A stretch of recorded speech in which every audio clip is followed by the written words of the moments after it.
Uh, Today we're going to talk about King Lear, Shakespeare's most moving, most emotionally powerful drama. This frightens me. I'm glad that Dr. Shin told me only now, because it's true that I tend to become emotional about the things I talk about. Well, King Lear, I'm afraid of. It is so. In class, I don't let myself read. I let others read. It's so powerful. It's frightening how powerful it is. I'm not so sure, though. It's not without its flaws. In my opinion, by the way, the greatest of Shakespeare's plays is Antony and Cleopatra.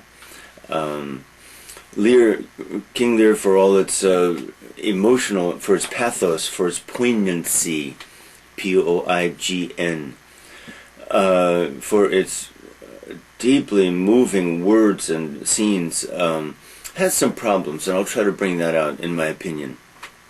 Okay. Many Koreans know the story, I have found, so that's interesting, and I'll try to take you into the play a little bit. Generally, I have noticed that translations of Shakespeare are, I suspect, miserable failures, into Korean especially, because the distance between our two languages is so vast. Anyway, I'm going to tell a little story. A student of mine came to me yesterday. I teach her Latin, and I never did talk about Latin the way I wanted to in my autobiographical sketches. But for me, I have become, thanks to Koreans, a Latin teacher. I'm not there yet, but I have some students through whom I will take through my very excellent textbook, and that's my topic here. Anyway, the author of my textbook is Frederick M. Wheelock. It's a famous college Latin textbook. And my charming student brought a Korean book to me yesterday, my Latin student, and I said, "Oh," she said, "Look at this book." Latin, but Korean. All the writing that wasn't Latin was Korean on the cover, and there was the author's name, and she, knowing that I can at least read some Korean, said, "Read it." So I can't. I wish I were a better mimic, but Predlik M E I can't do it. Anyway, Frederick M. Wheelock. It's my Latin textbook in Korean. But if you take a name like Frederick, imagine the possibilities here. F-R, R, Wheelock. How are you going to do that? Well, I read it painfully in Korean, and I didn't get it. And then she put the other book side by side. Oh, wow, what laughter. What laughter. Because these are sounds that are almost impossible in your language, just on the level of sounds. So, to King Lear. The gaps between our languages and cultures are so huge. King Lear. 1605 is the date for King Lear. Here we go. This is based on a story that exists in the chronicles of England. If accurate at all, King Lear lived maybe in the 8th century. Now, one thing about King Lear that I think is very remarkable, for the most part, Shakespeare intentionally makes him pre-Christian. Now, Shakespeare and religion is a very interesting topic. For my view, the most religious play of Shakespeare is Macbeth. And if we haven't done Macbeth yet, we certainly must, because Macbeth... We did. Oh, we did. Okay. Thank you. So that's kind of interesting. Okay, King Lear is, we imagine, about a man of about 80. the actor who plays Lear should be tall, because Lear should dominate any room that he's in, dominate the people around him. Lear has 3 daughters, Goneril, Regan, and Cordelia. Goneril and Regan are both married. Goneril to the Earl of Albany, Regan to the Duke of Cornwall. Cordelia the third, his favorite, has 2 suitors who want to marry her. The King of France. You have to be aware, France was not a very big place in those days. It was the Ile-de-France around Paris, but still considerable. And the Duke of Burgundy, a much better catch money-wise, and both of them appeared to, I don't know, they both want to marry Cordelia. At the beginning of the action, at the very beginning, things happen fast in this play, faster than in most others from the start. Lear has decided that he wants to retire from the throne, and while still alive, he wants to divide his kingdom into 3 among his daughters. And he will give the largest portion of land to that daughter who protests her love most passionately, that is, who says she loves him. Now, this, of course, is real nonsense. This is stupid. And his advisors, especially the greatest of them, Kent, who is a great man, tried to dissuade him from taking this foolish step. But they can't tell him why it's so foolish directly. For them, it's politically foolish. But imagine the person who tells me she loves me most passionately will be my favorite. Well, this is too stupid. Just plain stupid. And okay, the story is real, but that exceeds credulity. Okay. So, Regan gives her speech, I love you as much as the waters rush to the stars in the sky, blah, blah, blah, blah. Goneril gives her speech, same, but even more. Now it's Cordelia's turn, and Cordelia has said aside a couple of times, oh my God, I can't do this. And finally, Cordelia, your turn. Nothing, my lord. Nothing will give you nothing of land. Maybe you want to change that. Nothing, my lord. What? He explodes, immoderate, irascible, egotistic man that he is. And these qualities have to be established early in the play, have established well. He's an obnoxious man. At the beginning of the play, he's an obnoxious man. Sometime it would be nice to talk about how likable the heroes in literature are. If for a hero to be likable, that's a dangerous thing. He shouldn't be likable. In thinking about tragedy, the tragic hero is a flawed human being, and he should be a flawed human being, not entirely likable.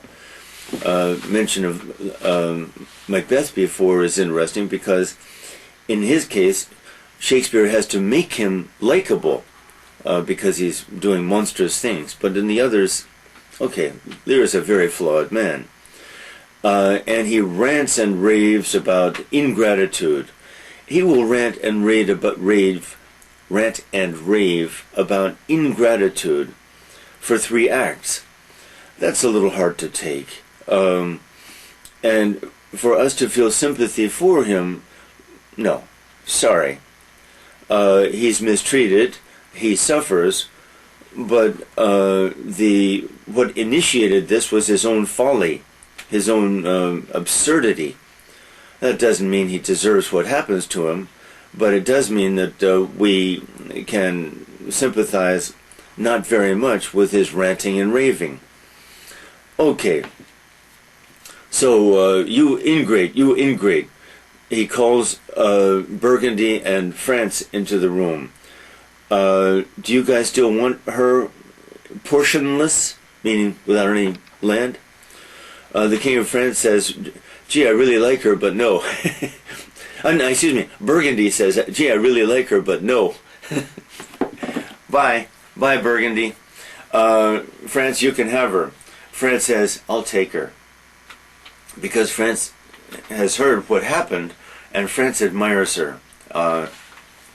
This should be enough to make us like and admire France much more than we like and admire Lear. Good thought.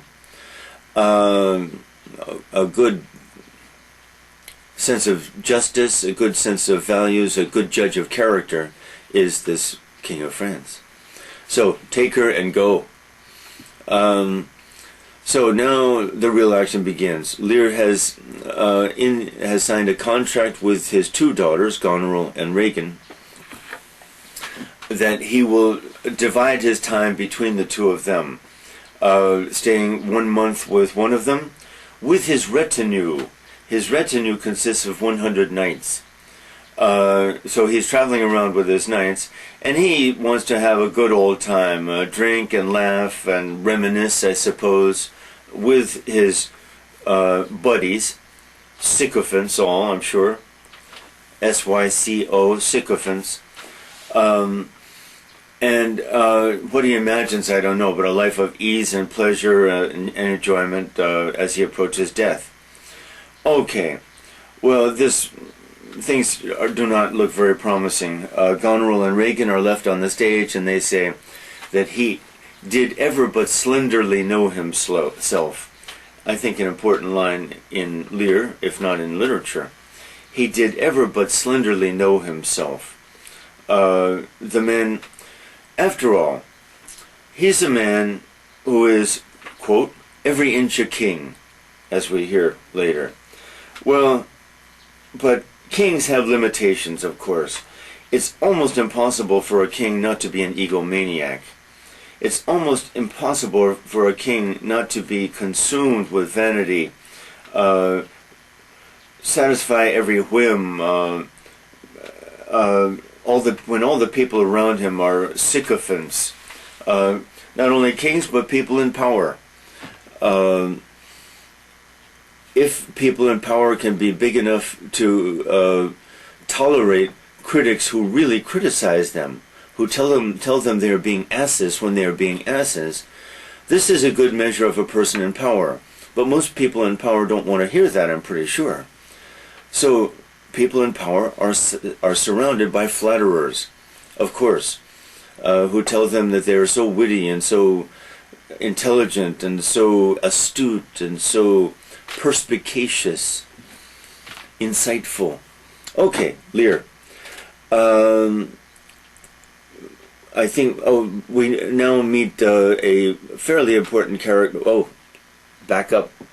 There are two plots. So here we go. But I'm not too far ahead. In a second plot,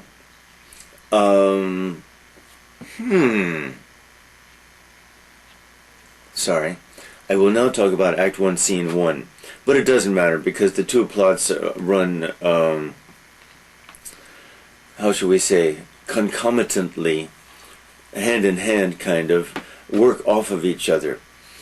In Act 1, Scene 1, sorry, haven't done it for a while, we meet Gloucester, the Duke of Gloucester, Gloucester. The Duke of Gloucester is talking with Kent. Kent, whom I've already told you, is one of the best people, just persons, in Shakespeare. The best male in Shakespeare he very well might be. Most admirable human being, intelligent, witty, devoted, brave, courageous. What a man. If there are such men, wow, we're in less trouble than one would think. Okay, Kent is talking with Gloucester, and talking about Gloucester's bastard son, Edmund.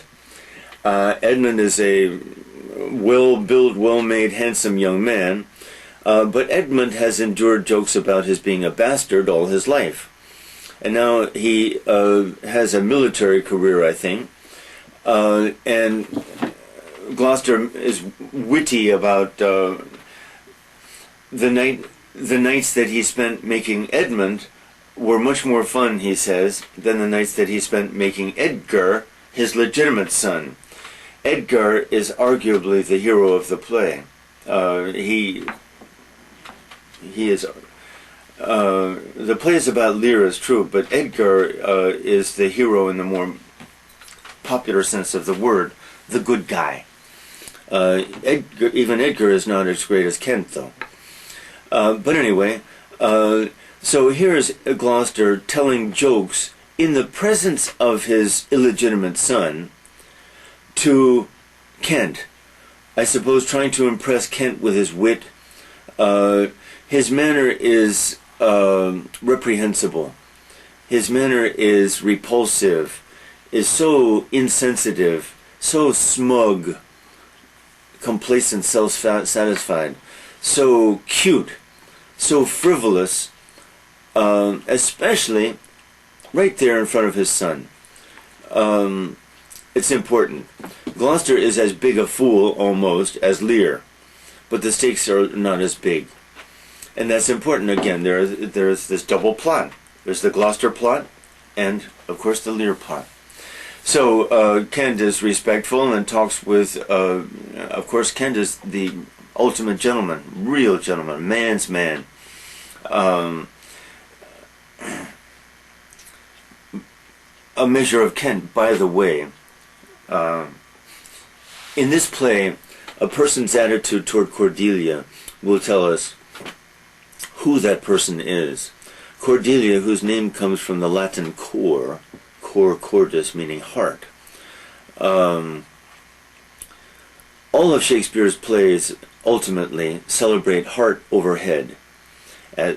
Insofar as this is true, Shakespeare is a romantic. But there it is. Heart over head. The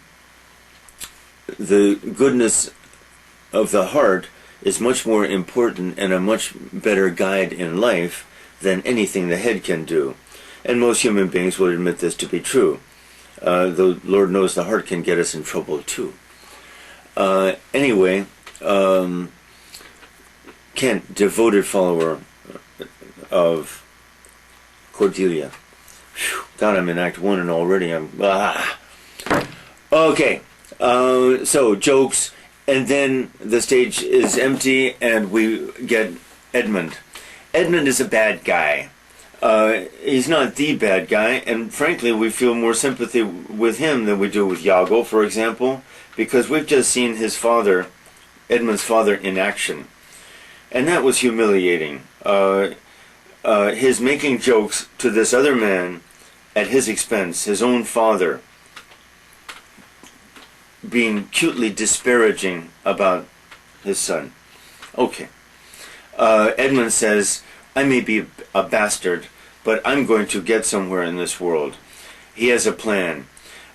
He's going to write a letter, sign that letter Edgar, and the letter is going to imply that the letter is going to be, Dear Edmund, let's kill Dad and take his land now. Let's not wait until the old fool dies. Then, details here, okay, Edgar comes in and we meet Edgar. Excellent young man. Again, a real hero. But for my purposes, Kent is greater. Anyway, Edgar suspects nothing. To me, it's interesting that Shakespeare, I think Shakespeare kind of focuses on this kind of thing, as we all should. How inattentive we are, how surprised we always are by extreme evil. Is that our fault? No, it's not our fault. If we went around suspecting evil, being totally... we're guided by trust in our interaction every day. We can't expect that our friend wants to kill us. But it is in the nature of life that we are fooled often by this trust, sometimes terribly. And this is in every one of Shakespeare's tragedies. Especially, I would say, Othello Macbeth and King Lear. Okay. Edgar, then Edmund tells Edgar that father wants to do some terrible thing. I don't remember what, it doesn't matter. And for some reason he says, quick, let's pretend that we are fighting, that we're having a terrible fight. Edgar goes along with it. I don't remember the reason. It doesn't matter, though. And a lot of noise is made. In rushes Gloucester, father, Edgar, seen running away. Meanwhile, Edmund has secretly even wounded himself, cut himself. What happened? I don't want to tell you, Dad, says Edmund, the bad guy. Tell me. Well, my brother tried to persuade me to kill you, and I said, no, I won't do it. And in the ensuing struggle, look, he even slashed my arm. Oh my God, that ingrate. Another old fool. It's true, we can't entirely blame Gloucester for believing Edmund, though he believes too quickly and on too little evidence. Anyway, and look, here's this letter he sent to me.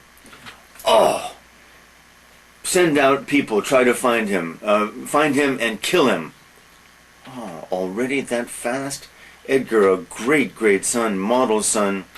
Gloucester is such a terrible judge, just as Lear was, of the human heart, of human character. Okay, got him. Gotta move along. So, now action is happening fast. In Act 2, I think, Lear, he visits Goneril first. And Goneril is very unhappy because the knights, these 100 knights, make so much noise. They seduce the servants. They make a mess. You're going to have to reduce their number. Lear becomes... Lear rants and raves. Ingrate, you too? Ingrate. I'm out of here, as we say in American. I'm out of here. I'm going to go visit your sister. She'll know how to take care of me. Meanwhile, Goneril sends a message to Sister Regan saying what has happened, and we know that Regan will treat Dad the same way. First of all, when he arrives there, this is going to take a couple of scenes, she will say, it's not my time yet. I'm not ready yet. You go back, apologize to your daughter. Lear apologize? And make peace with Goneril, and then come to me when it's my time.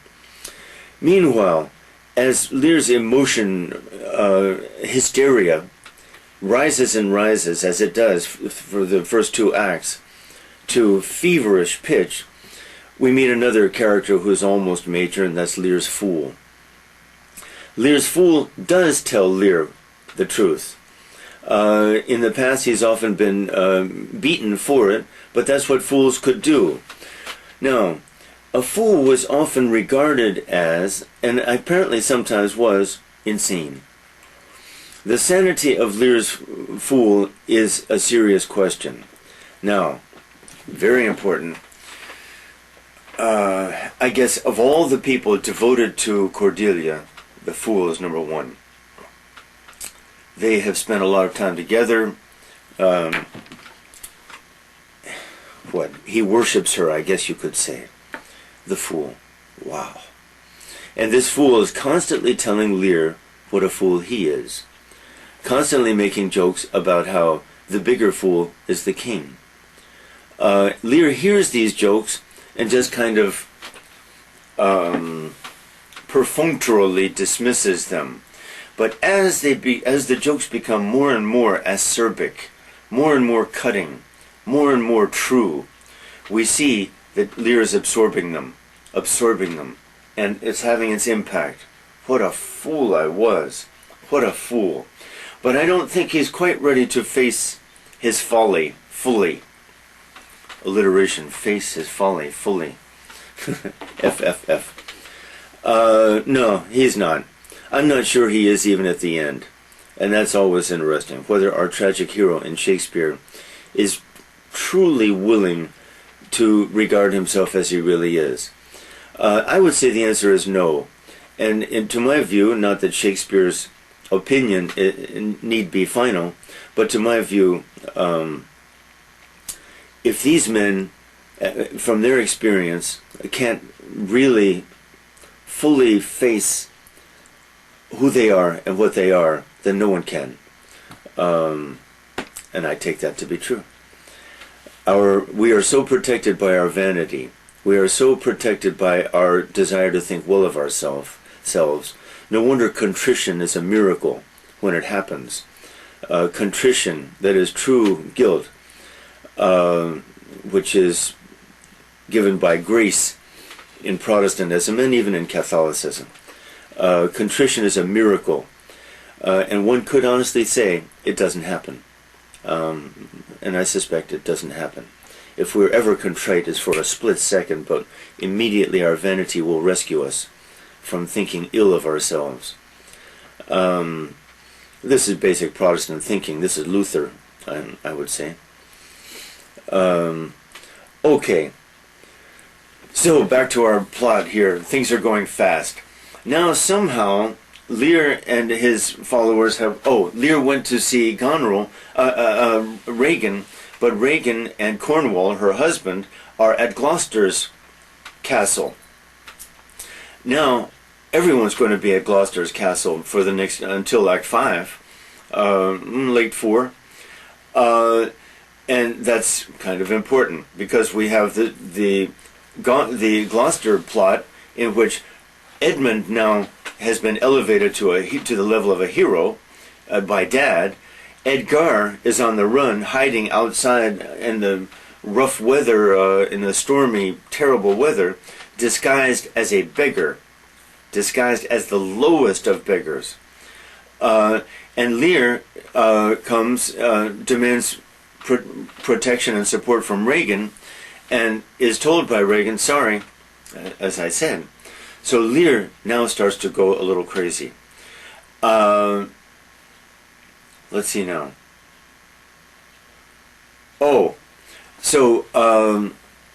And Lear says, I'm out of here too, and wanders out into the rough weather. Now the storm in this play, Shakespeare's storms. Shakespeare needs storms in every one of his plays just about. The storm in Julius Caesar is the most famous. It was historical. And the storms in the other plays, Macbeth, The Tempest, after all, King Lear, there are others, Antony, no, I don't know. Anyway, I'll continue. He needs that storm. So the inclement weather is terrible. And this old king, 80 years old, every inch a king, is out there, and who's with him? His fool, Kent. I forgot to tell you, not too important, but when Kent advised his king not to do this foolish thing, divide the land, Kent was very outspoken, great man that he is. And Lear, starting to show his folly, showing his folly even more, banishes Kent. Banish Kent. So the two best human beings are on the run. And more will follow. Cordelia, more or less banished. Kent, banished. He's given 10 days to get out of the country, or he will be killed. Kent determines to stick around in disguise to help. What a guy. Okay, so Kent is sticking around. And he does help. He becomes a servant of Lear. His disguise is that good. By the way, notice what a huge role disguise plays in this play. More than any other I can think of. I hadn't thought of that. Because Kent is in disguise. Edgar is in disguise. Anybody else? Especially those two. I guess those two. But that's huge. Mostly the comedies have disguise. Twelfth Night, As You Like It, especially. We've never talked about a comedy, but that's okay. I love the tragedies more, anyway. Okay, so Kent is hanging around.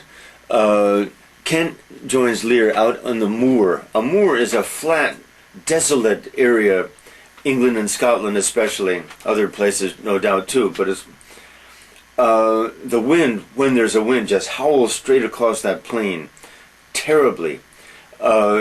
Desolate, depressing just to think about a moor. And there are some famous ones in England and Scotland. Okay, and Lear is out there on an extremely stormy night. He wanders into a hut that's out there.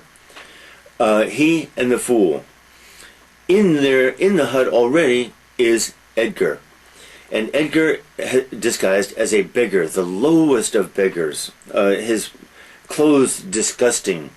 And Edgar is an expert at mimicking other English dialects, various dialects. And that's one of the reasons why I wish Shakespeare hadn't done that. There are times, certainly, when Shakespeare shows off. When he wants to show his knowledge of shipping or business or war, fighting, whatever, he lets his characters have long speeches that don't accomplish anything except show us that Shakespeare knew a lot about that particular subject. And that is a nuisance in Shakespeare. In this case, he shows off his knowledge of dialect by letting Edgar overdo it. He overdoes it. But that scene is so powerful and poignant. The fool, nearing insanity. Tom, the beggar, that's Edgar, calls himself Tom, insane. And Lear, drifting in and out of insanity. Those three, and Lear says, we three philosophers are going to discuss life and the ingratitude of children and what life is all about. That is very powerful and poignant. Those three, two of them, once again, in and out of insanity. It's hard to tell when they are sane and insane. The level of pain, let's say the level of pain in all three of those characters. But Edgar really never shows the pain. And I don't like that either. But he understands what has happened and all that, and readily forgives his father later. God, so moving. But okay, those three talking. And Lear, a new theme begins to appear, and that is Lear's sense of social justice. It's very powerful in the play. Is it warranted? What does it have to do with the action of the play? I'm not so sure. It makes us like Lear much more. If that's the sole function, I'm not sure that Shakespeare overdoes it. But it is a powerful thing. Lear, let's say generally, Lear develops a conscience. Suddenly, in Act 2, the fool is talking at him, saying things that fool does. Among these things, you have been a fool, Lear. Lear is only half or not listening at all, and suddenly, out of context, I've done her wrong. Just that, a little four-word line. I've done her wrong. Well, that's one of the most powerful lines in the play, if not in Shakespeare. And it's so powerful because no one's talking about anything like that, but we can see that Lear is realizing more and more what a terrible injustice he did to Cordelia. Now, I'm going to back up because I have a problem with that too. I have a problem with Cordelia.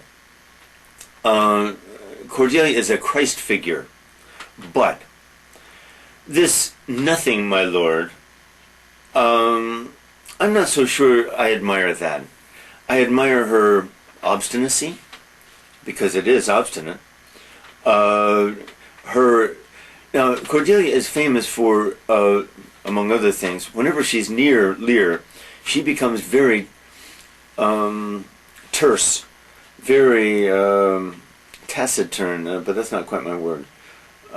Terse is okay. That is, few words. When she's away from Lear, she gives some long speeches. When she's with Lear, very short. She's odd. She's her father's favorite. She's awed by him, as we all are to some degree awed by Lear. He is so imposing a figure, every inch a king. But this nothing, my lord, betrays some obstinacy, which I think should have been articulated or defined or justified a little more. I'm sorry,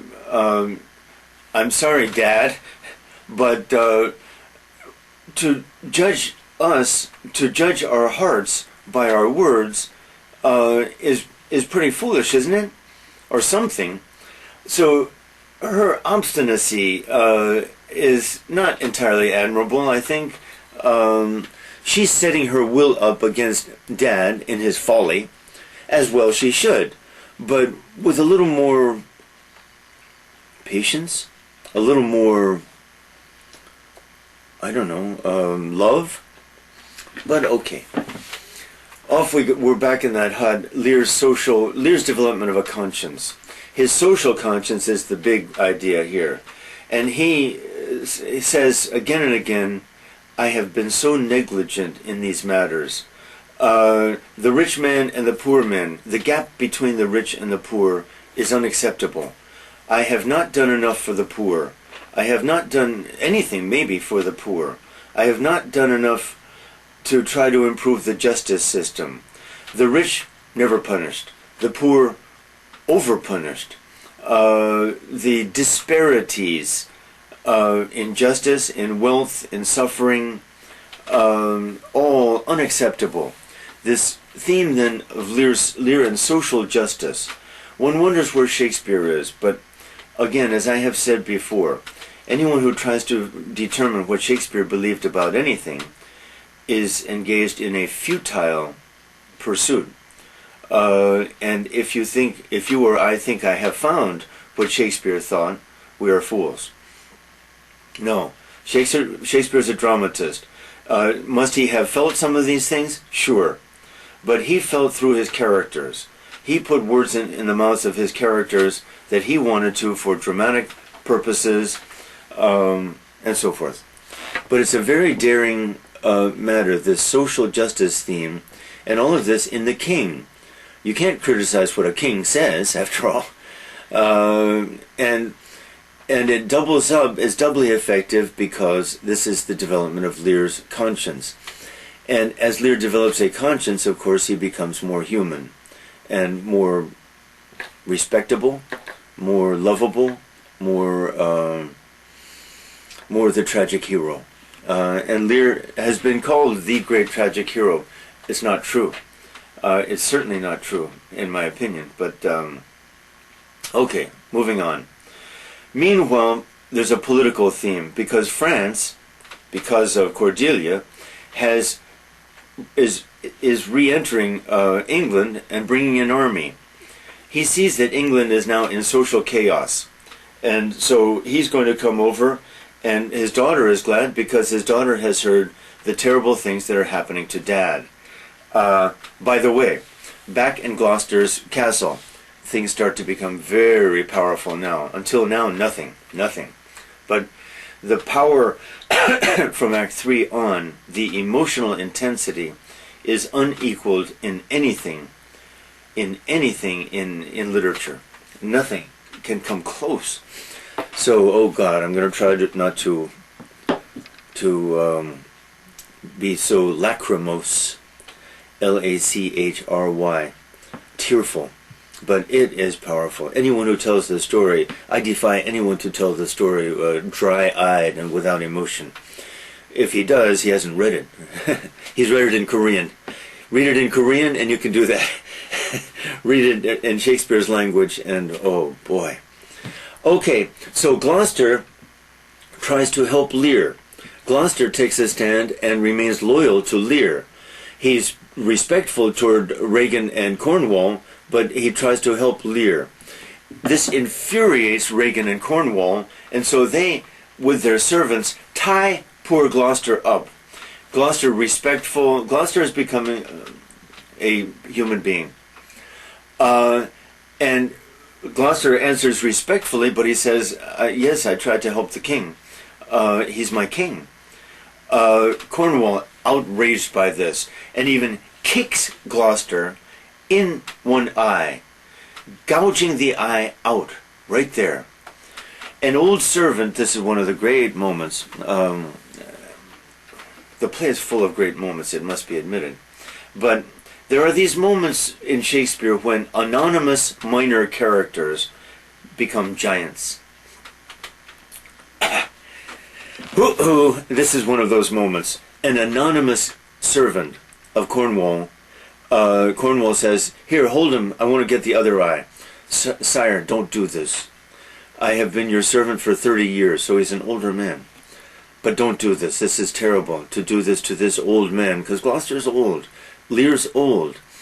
And this infuriates Cornwall, so Cornwall pulls his sword out.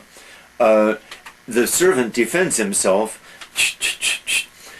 The servant stabs and wounds Cornwall, is killed from behind by Regan. But this servant is a hero. And just to show you, if you try to base your view of Shakespeare's political thinking on this play, you might very well think that he believes in a political agenda similar to Lear's social justice theme, and that basically he likes the lower classes much more, or admires them. He thinks they are morally superior to the upper classes. You can argue the opposite point of view from other scenes in other plays, so it's hopeless. But it's great drama. The one servant dies now. But it turns out that Cornwall is badly wounded. Now, new theme. Regan has been seen, Goneril has been seen, and Regan has been seen talking with Edmund. With the disgrace of Gloucester, Cornwall has made Edmund now Duke of Gloucester. Gloucester is blinded and cast out of his own castle out into the terrible storm too. My God, these old men in this terrible stormy night, suffering for their folly, but already beyond their folly, it must be admitted. But acquiring some humanity, you could say, and one could argue this. I kind of believe it, that it requires suffering of this kind, or of some kind, to drive us to any truth at all, any realistic assessment of ourselves at all, and I can well believe it. Anyway, this is what happens in the play. Okay, now Gloucester too is out there. Edgar, his son, finds Gloucester and will guide him to Dover town, Dover Beach, coast of England. That's where France will arrive. But Edgar, of course, in disguise. And we get these very poignant, moving moments as Edgar, with his affected accent, his dialect, guiding his blinded father, who now sees the truth, that how deeply he wronged Edgar, trusted the wrong son, just as Lear trusted the wrong daughters, and deeply wounded and wronged the best of his daughters. The parallelism. Okay. Great lines. Now, among the great lines, as the two of them walk, father and son, though father, a blind, suffering old man, not knowing that this is his great son, Edgar, in Gloucester's mouth is given one of the great lines. But as always, we should beware. Just to give you an idea, on my wall behind Dr. Shin is we'll show it sometime, a poster of Shakespeare. And below a drawing of Shakespeare, which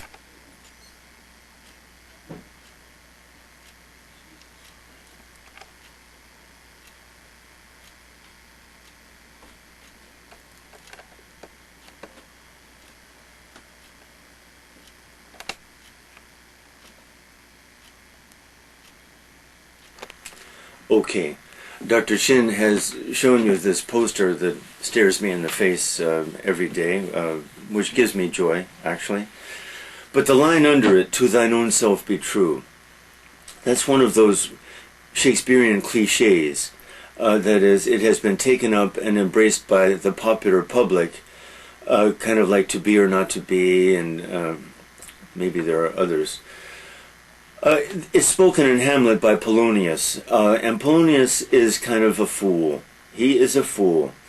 And so Shakespeare puts this relatively, first of all, is very obscure, "To thine own self be true." Excuse me, how does one go about doing that? That in itself is nonsense, in my opinion. Which self? To which self shall I be true? That's enough said there. Now, one of the great lines in a play full of great lines, maybe it has more great lines than any other play, I think it does, more than Hamlet, I think, is Gloucester's, when Gloucester says, "As flies to wanton boys are we to the gods, they kill us for their sport." Wow! I'll go over that. As flies to wanton boys, wanton, mischievous boys.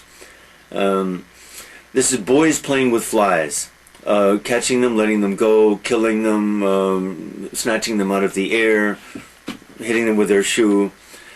As flies are to wanton boys, we are to the gods.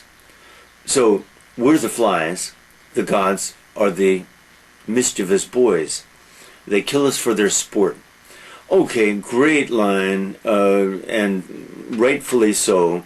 And yet, in the mouth of Gloucester, I don't think Gloucester believes it. Edgar certainly does not believe it. Shakespeare certainly does not believe it. It's a little too dramatic. But wow.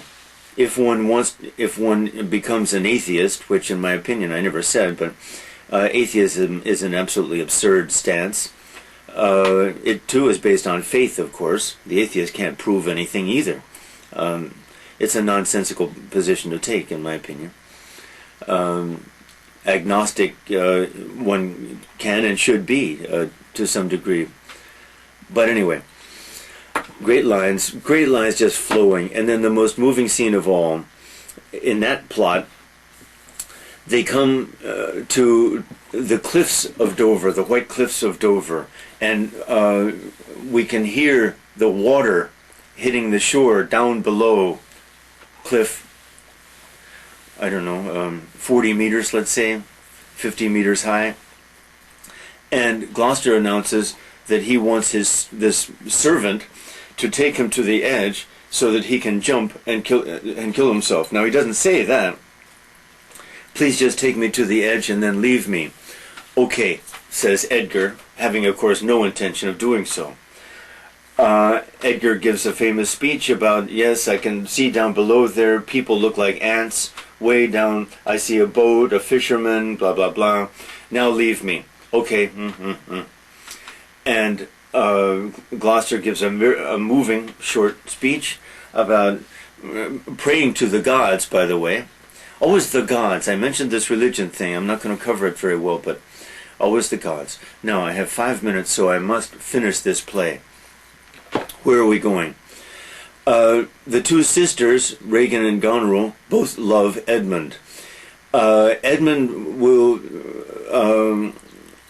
Now we meet Albany, too. Albany is Goneril's husband, and Albany was a little bit tepid and a little bit foolish at the beginning, but warms quickly because he too is loyal to Lear. And he sees the villainy of Edmund, the villainy of his own wife and his sister-in-law, Regan, the villainy of their treatment of Lear, who, though a fool, did not deserve everything that happened. But let's remember, when Lear went out into the storm, nobody pushed him out. Nobody pushed him out. To have stopped him would have required force. Do you put force on a King Lear? That's a hard one. Lear's follies, he courted. And in my opinion, we must bear that in mind. Now, I'm not saying, therefore, we should not feel compassion for the man or a measure of admiration. It's such a poignant, moving, heartbreaking tragedy. But he is the most foolish of all the heroes. And he insists on his folly. And he has a personality and a bearing that make it so no one can oppose him very easily. Okay, what's happening? Gradually, Lear is going to be brought to Dover also. Cordelia is there. And now comes, oh God. Ooh, I can't do it. This is stupid. Okay, here we go. The reunion, most especially, the reunion between Lear and Cordelia, and then the ending. Oh my God. Okay. You can imagine how that reunion... This is stupid. Come on. You can imagine how that reunion is. Lear, in and out of madness, fully mad sometimes. We see him fully mad, and it's painful. It's painful. It's painful to anyone who sees it. Okay. But then a doctor treats him, gives him some rest, music, the old treatment, and he comes out of it at a certain point. Cordelia is there. I better cut this short. He begs for forgiveness. I gotta get a grip here. Okay. He begs for forgiveness. She forgives.